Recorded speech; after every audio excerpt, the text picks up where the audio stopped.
Adventures in Time and Space. Transcribed in future tense. Dimension.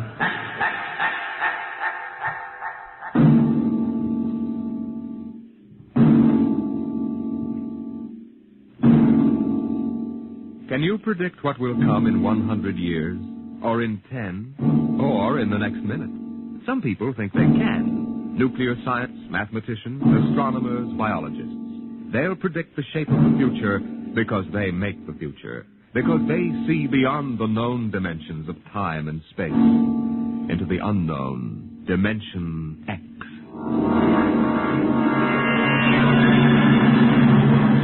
We go ahead now in time to 1965. We're on a vast concrete runway set in the desert of the Southwest. A giant metal ship stands before us, prow pointed for the stars. And in 5 minutes, the signal will flash, and it will tear up through the atmosphere to the outer limits. Attention. Clear field for takeoff. Clear field. 5 minutes, Steve. For takeoff. Warm up, Charlie. I want to go over procedure again, Steve. Don't worry, I got it straight. We'll just make sure. Okay. I take her up on jets to 50,000, then I cut in the rocket. No lower, or your tail blast will burn out 3 counties. I climb 4 minutes on rockets, then start maneuver tests. Remember that, no more than 4 minutes. Right. This ship isn't like those strata rockets you've been testing. She's the first one built for outer space. If she works, she can go clear to the moon. If I'd have known that, I'd have brought my toothbrush. No, not this trip. Now get this, Steve. You've got power there to clear the Earth's gravitational field. But remember, after you cut in the rockets, you've only got 10 minutes fuel. If you go beyond the outer limit and don't save fuel for the return... I know, I won't get down again. That's right, Steve. You'll drift off into space. Get that now. 10 minutes fuel. Gotcha. As far as I'm concerned, this project is a lot more important than that cosmic ray bomb they're testing out in the Pacific tonight. The Security Commission brass doesn't think so. I don't see any undersecretaries under anything. Don't worry. In the long run, our ship will make the CR bomb back-page stuff. But in the meantime, it's just as dangerous. Remember, half the principles in this ship are pure theory, Steve. Slide rule stuff. If anything goes wrong, we may have to scrape you off the landscape with a soup spoon. You have a charming sense of humor. And here's what I'm getting at. We're risking your neck in this test. If anything blows, we don't want to have the next man pull the same boner. I know, Hank. So keep your mic open and keep talking. If anything goes wrong, we want to know exactly why. And we won't be able to ask you. Let us know before you pull every switch. Before you do anything. You got that? Yeah. Even if you only have to blow your nose. All right, get those fuel lines away. Okay, Mr. Groves. Well, I guess that's about all, Steve. That reminds me. Look, if Mary calls, I'm just up on a milk run. I didn't tell her today was it. How is she? She's okay, but she's due about now, and I don't want her to be nervous. Hey, I didn't know the baby was that close. Yeah? Steve, I really ought to be sending a single man on this job. What, cut me out of a soft paycheck? Forget it, Hank. You know you can't get anybody else who can take 15 G's acceleration when those rockets cut in. Yeah, I know.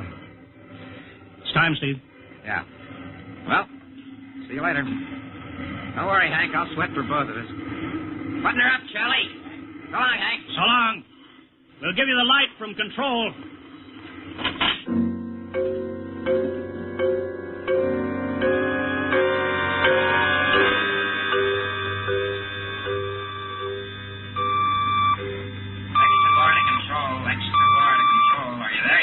Okay, Steve. Got you on the speaker. I'm ready to go. Mr. Hanson. Ready on radar, Sergeant? Mr. Hanson, you better see this. What is it, Elsa? Message center for Steve. Mrs. Weston just left for the hospital. What? Hello, Steve. Yeah. Stand by a minute. Shall we hold the takeoff, Mr. Hanson? What? Oh, yes. No, wait just a minute. It's too late now. You going to tell him? Maybe he's got enough to worry about. Hey, what's holding us up, Hank? Something on your mind? No, it's nothing, Steve. I just wanted to say good luck. Clear for takeoff, Charlie? Right. Okay. Give him the light.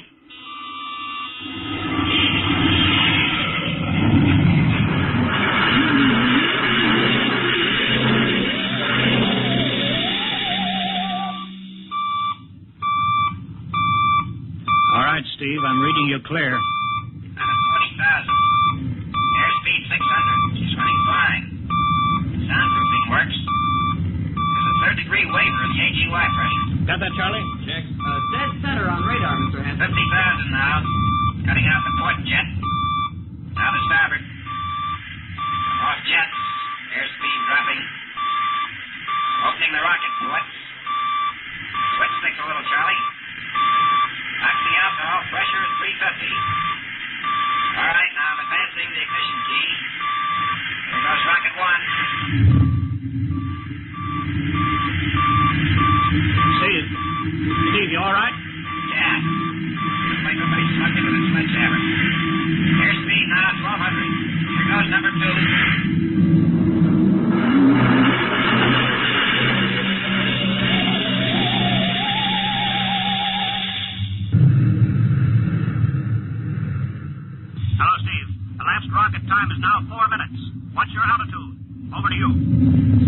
4,400. Still climbing. Altitude, 297 miles. All right, you're at the outer limit.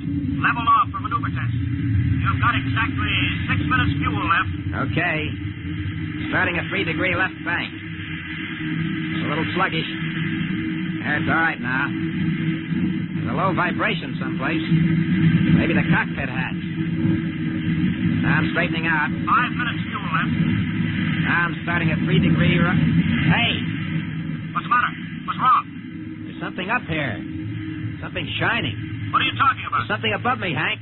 I'm going to chase it. Steve, you're at the outer limit now. I can see it plain now. Steve, don't go any higher. You've only got 4 minutes left. You've only got... Getting static. I can't hear you, Hank. It's dead ahead now. I'm going to make a pass at it. Get a good look. Hey, it's swerving to meet me. It's dead ahead now. It's dead ahead.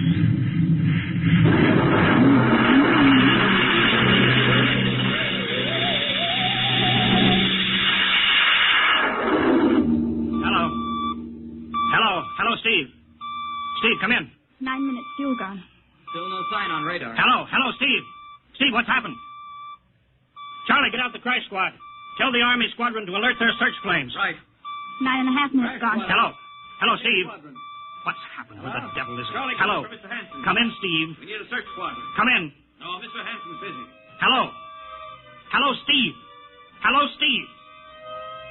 10 minutes, Mr. Hanson. That's the end of his fuel.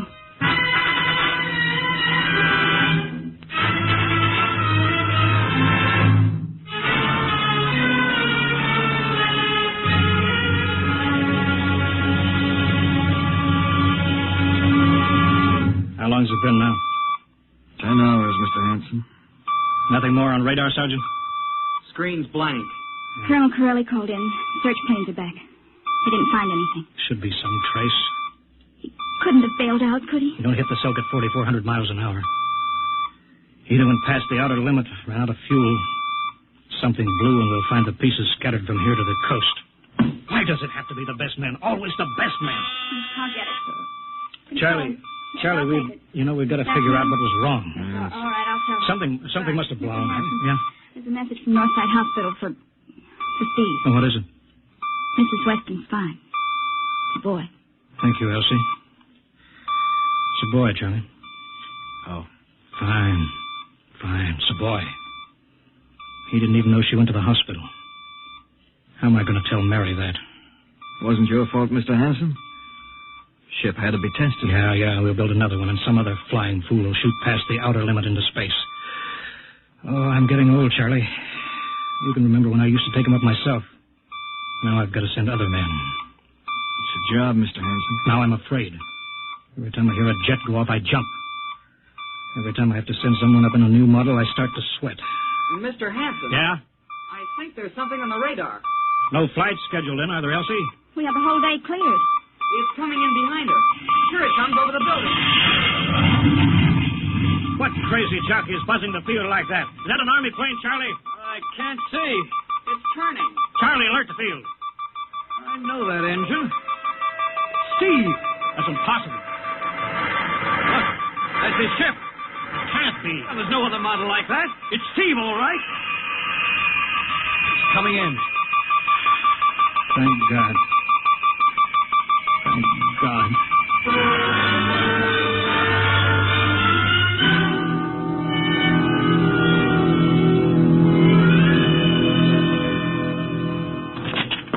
All right, sit down, Steve. The quicker we get this done, the quicker you get over to see Mary and the baby. Hank. Elsie, give the order to check and refuel the rockets.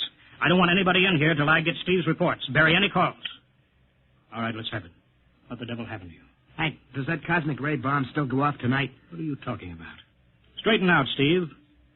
Where you been for the last 10 hours? Listen, Hank, there's something more important. Come on. I've got to get a report on the screen to Washington, so let's have it. I've got to know how you stretched 10 minutes fuel to keep you in the air for 10 hours. Now, one thing before I talk. Look, have Steve. the Geiger men run over the ship before they refuel. What'd you run into? So help me, Hank, I don't know. But we better check and make sure it isn't radioactive. Elsie, add a Geiger report on the standard check. Steve, maybe we better have the doc look you over, too. No, I'll be all right. They said I'd be all right. They? Look, son, I know you've had a tough time, but we've had this field on the alert for 10 hours. One of the Army boys cracked up looking for you, and he's hurt bad. So let's have the story. Let's have it straight. I don't know how to tell you. Hank, I saw something up there. At 300 miles? I chased something up there, Hank, and I caught it. Now, don't hand me that, Listen, Steve. I was cruising along, just starting the right bank, when I spotted something. It must have been going about half my speed. It was egg-shaped and smooth. I made a pass at it, and I was coming back for another, and then there was a humming sound. Humming? A sort of vibration. And I blacked out. I was headed straight for it at 4,400 miles an hour. I thought it was going to be the biggest smash since Hiroshima, and I guess they were drinking that bottle. Never mind that, Steve. What happened? I came to inside their ship. Uh-huh. Steve, this whole thing has been a devil of a strain on you. I'm going to call Major Donaldson from the Army base. Ask him to sit in. The psychiatrist? Yeah, that's a good idea. Let him run his tests. He'll tell you I'm not kidding. Because, Hank, unless I miss my guess, I've just been tipped off to the way the world ends.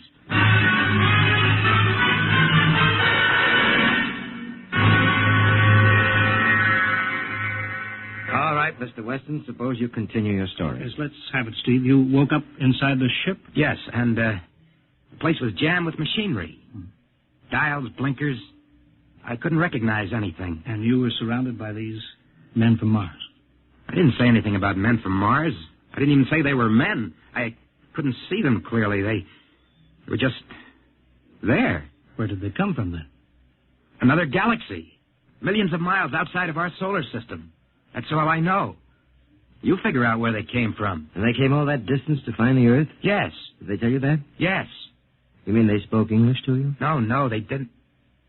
It's funny. I hadn't thought.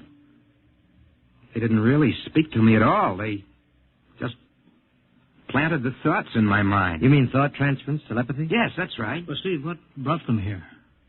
We did, Hank. We rang their bell. We brought them in. Well, how? With our atomic explosions.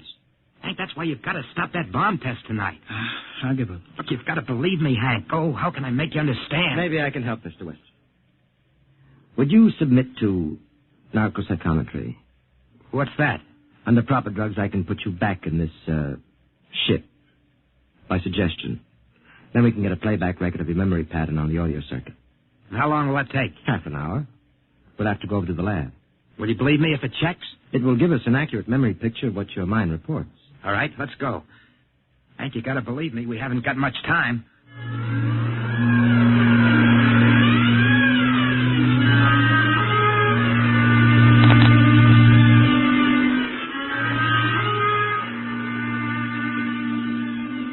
You should be getting drowsy now.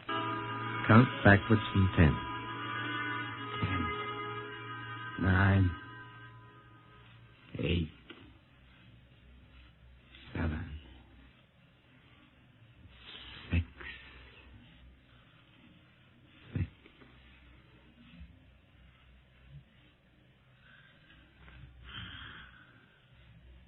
He's under. Now we attach the head plate electrodes. The cortical pickup. Look out for that wire, Mr. Henson. 3-0 setting. 31.3. Now throw that switch, Mr. Henson. I have to start him off by suggestion. All right, Steve. You're in your ship now. You're in the rocket. You're in the rocket. You're in the rocket. And you've just sighted something strange. Now I'm starting at 3-degree right. What's that? Hey, there's something up here. Something shining. His memory pattern. We're picking it up electronically. There's something above me, Hank. I'm going to chase it. It's piped through the audio circuits. I'm getting static. I can't hear you, Hank. This is where we lost contact with him. I'm going to make a pass at it and... Hey, it's swerving to meet me. It's dead ahead now. It's dead ahead. Now what? This is where he blacked out. There's no telling how long, minutes or hours. What's that noise? I don't know, quiet. Where? How did I get in here? What? Who are you? Is he seeing things? Intergalactic Patrol. What's that? What are they saying, Steve? What are they saying? It's about nuclear fission. They know about it. They know the danger of it. Long ago, they had wars that almost destroyed them. But finally, they learned. Now they've outlawed war. Go on, Steve. They patrol space. When their detector picks up an atomic explosion, they send a patrol. What are they going to do? They've quarantined us. Quarantine? They've isolated the Earth. Because we don't know how to control ourselves yet. And until we learn, we'll be a menace to the whole universe. What is this nonsense? Quiet. How are they going to do it, Steve? They've spread a layer out here of... I don't know how to call it. All around the Earth. It's miles deep. When there's an atomic explosion on Earth, the radioactive particles will drift up to this layer and set off a chain reaction. It'll go around the world in microseconds. And that's the end. The end? What's he... Wait. Yes. Yes. I understand. I've got to bring back the warning. You're going to put me back in my ship to bring the warning.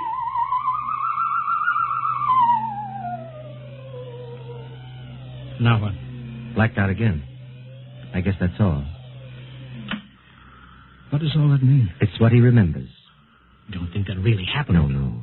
Narcopsychometry, sir. It's produced what he remembers. It just means that Steve believes this happened. I don't like to see this. I've seen too many top pilots snap. Steve is the best I've known. How bad do you think he is? Frankly, outside of the presence of this well-organized hallucination, there's no sign of unbalance. May not be too serious. If he had a more plausible story, I'd be inclined to believe him. Warning. Hank. It's all right, boy. Did you hear it, Hank? You understand?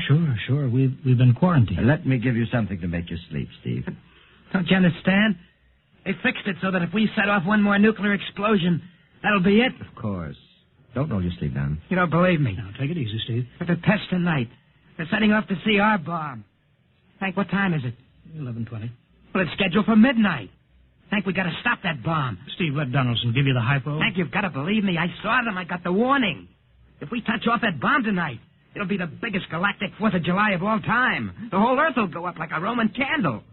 April 10th, 1965, the end. Now, look, Steve, you better calm down. Don't you want to see Mary and the baby? You've got a new son, remember? Yeah, that's just it, Hank. I want to see my son. I want him to live. If that bomb goes off, Hank, we've got to stop them. Mr. Hanson, I think we'd better get over to the base hospital. Hank, you've got to believe me. Sure, Steve. Maybe there is something to it. Look, it's out of your hands. I'll put it in a report and shove it into Washington in the morning. In the morning? There isn't going to be any morning, Hank. Don't you understand? You've got to call Washington now. Get the head of the Security Commission and postpone that test. Now, you know I can't do that, Steve. My neck would be out a mile. Besides, this is 1965, not 45. 20 countries have atomic bombs now.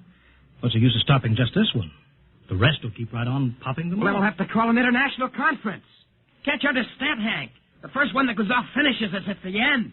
They've given us the quarantine warning. Steve, I think you'd better go with us to the base hospital. Look, Steve, we can call up for a detail if we have to. All right. I'll go with you. You don't need a straitjacket. That's the way, Steve. You'll probably feel better by morning. Let's go.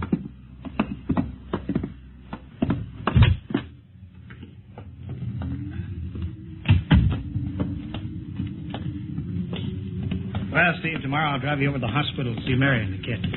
Sure. Look at the ship under the floodlights. Pretty, huh? You'll be flying her again soon, don't you worry. Yeah, I guess so. What you doing out in the line? They refuel her? Yeah, we got Clausewitz coming in tomorrow from Denver for another test. Figure we'd give you a day off. That's good. That's... Why? Steve, come back. Come on, Donaldson. Steve, wait. He's heading for the rocket. Look, there he goes up. That crazy fool. We can't get at him now. That covers armor glass. He's waving. Yeah, towards control. Where's the radio? He needs the radio. Come on. I should have gotten help. The radio's still hooked up here. Hello, Steve. Listen to me, Hank. You gotta call Washington now. Come out of that rocket, Steve. I'll call my men. Don't try anything, Hank. They've refueled the rocket for tomorrow. Take it easy, Steve. Listen, you know what'll happen when I fire the rocket tubes down here? Steve, don't. It'll burn out every building for 5 miles. All of us in one big blast. Steve, what do you want? You've got to stop that bomb. You got to call Washington right now. They won't believe me. You make that call or I cut in the rocket. Now, I mean it, Hank. Now, hook my my screen to yours in parallel. I want to see exactly what you're doing. All right. Just don't fire those rockets. Get going, Hank.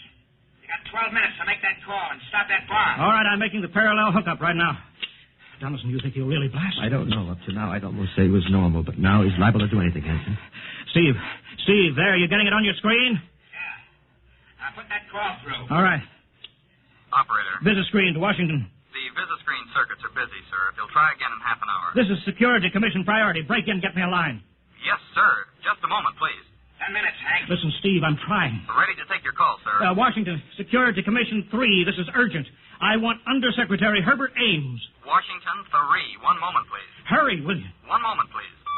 What time is it, Donaldson? 11:51. Do you think he'll fire those rockets? He might. Washington, Visit screen 3. Mr. Herbert Ames, please. that is a coded exchange. I cannot accept your call without clearance. Get it through, Hank. Listen, Washington, put it through. This is Mr. Hanson at San Marco Air Base. This is a priority call. I'm coded. 1 moment, please. I will check your code number. Get that through, Hank, and that bomb goes off at 12. Will you be reasonable, Steve? Your call has cleared, San Marco. Washington, visit screen 3. Herbert Ames, please. Security Commission Ames. Listen, Ames. Hello, Hank. Ames, you got to get me to the chief. Are you kidding? He's at the test control room. Yes, I know, but get him for me. What's up? You look lousy. Or is it a bad circuit? There's no time. I've got to get him before the test.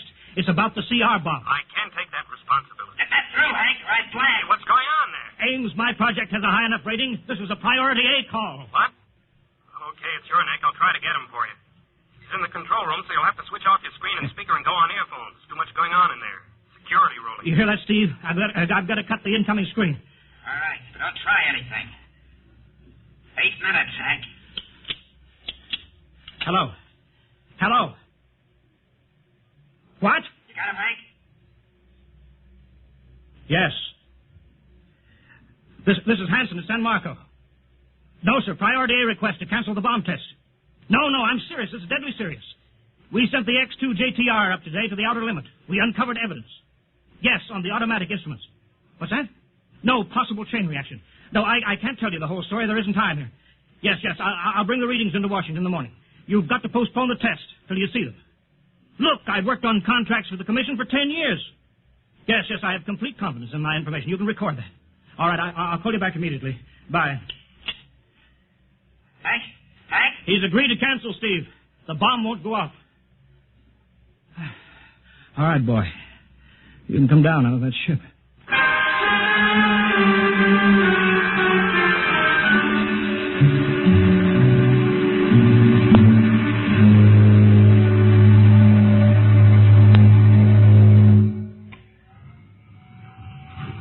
He's opening up. Here he comes. All right, Steve. Come on down. Sure, Hank. Just a second. Hank, I was scared. I was plain scared. Easy now. It's all over. The bomb won't go off. Thank God.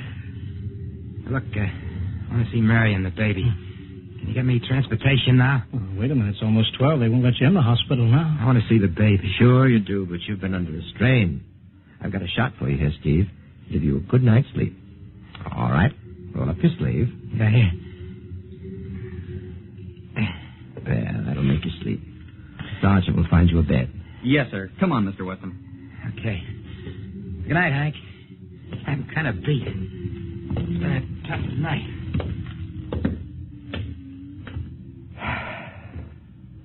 It sure has. I thought for a minute he was going to blast those rockets and send us all to Kingdom Come. Yeah. Quite a stunt getting the ray bomb test called off. It isn't called off. But the chief said... Ames couldn't get the chief. I was talking to a dead circuit. Bomb goes off in a couple of minutes. Oh. Poor Steve. He was one of the best. He was the best. 1 in 10 million. Some story of his, poor guy. For a while, he almost had me believing that quarantine. That's a very common illusion. End of the world. Yeah, I suppose so. It's a nice night. Never saw the stars so bright. We better be getting in. That wind is cold. Well,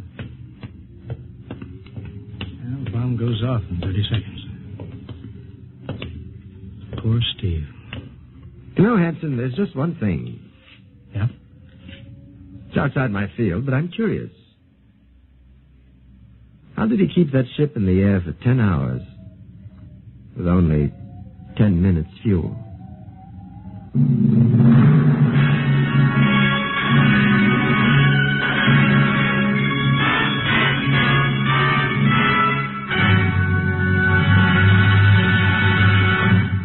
You have just heard another adventure in time, space, and the unknown world of the future. The world of Dimension X.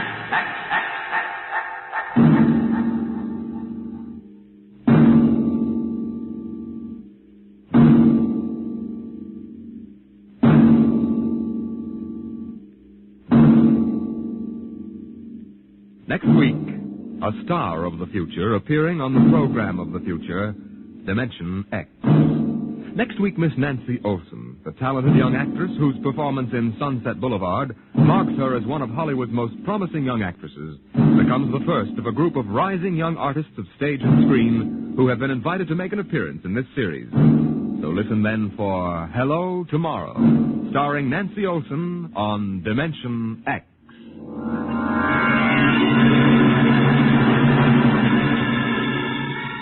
Tonight, Dimension X has transcribed The Outer Limits, written by Graham Dorr and adapted for radio by Ernest Kenoy. Featured in the cast were Wendell Holmes as Hanson, Joseph Julian as Steve, and Joe DeSantis as Donaldson. Your host was Norman Rose. Music by Albert Berman, engineer Bill Chambers. Dimension X is produced by Van Woodward and directed by Edward King.